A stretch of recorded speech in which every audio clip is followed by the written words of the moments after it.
So I am, this is directly across the street from my uncle's property. I've spent countless hours right on this inlet or outlet on this ocean. In the wintertime, none of this water is here. A bunch of ice all blocked up, and I can't even go down there and throw a pole in because there's just so much freaking mud. And so this whole mountain range all right here, when I would dog mush way out in the sticks, this was one of the mountain ranges that if I had a hard time where with my direction on which direction I should take going home while dog mushing, I could always see these mountain ranges. In fact, if you go out far enough, you can see Mount McKinley, or I could see Mount McKinley where I would dog mush every day as well. So, but I spent so much time here that these mountains almost became boring to me, you know. So, but now that I'm back and I'm much older now, there's just a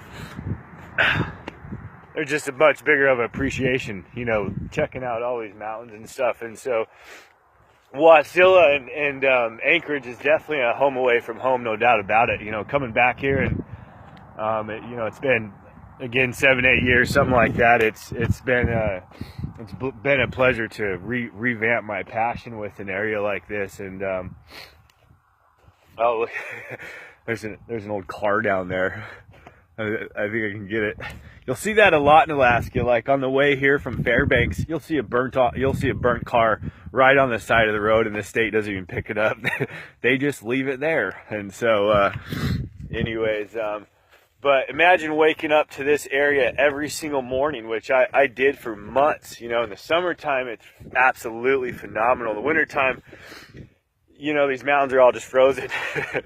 And, excuse me, I could actually walk out there, you know, a good 600, 700 yards, which I have done, you know, in the wintertime. And in fact, on camera right and camera left, they have these little houses where natives actually were buried, and they make this little, I want to call it an oversized gingerbread house. And they make these little houses, bury their people right on these edges right here, which I do have video footage of, but there's grave sites all along these areas. And so my uncle and I, we have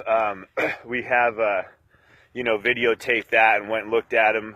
I got those videos stashed in my room somewhere, but pretty cool though. Alaska just has so many.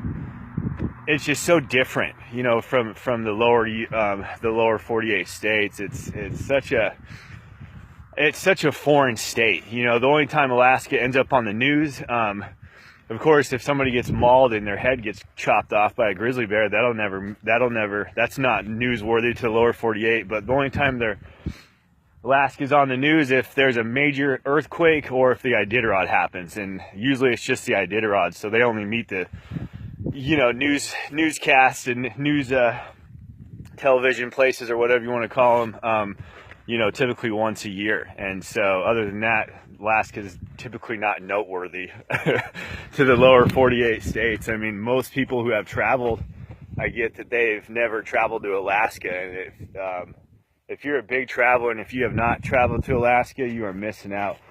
Personally, I wouldn't suggest you go to Fairbanks. It's just, I don't know, it's cool and all for some people. I don't like it, but this area is just phenomenal. I mean, this area, if I ever get sick of Colorado, this is probably where I would end up for sure. So Wasilla has grown 7 times since I've been here last. I could easily run my company up here. I'm not going to. I mean, it's no life for a single gent such as myself, a sexy single gent, I might add.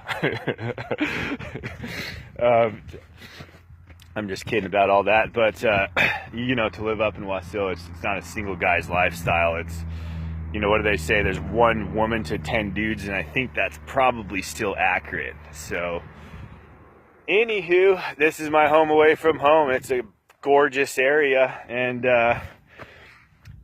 yeah.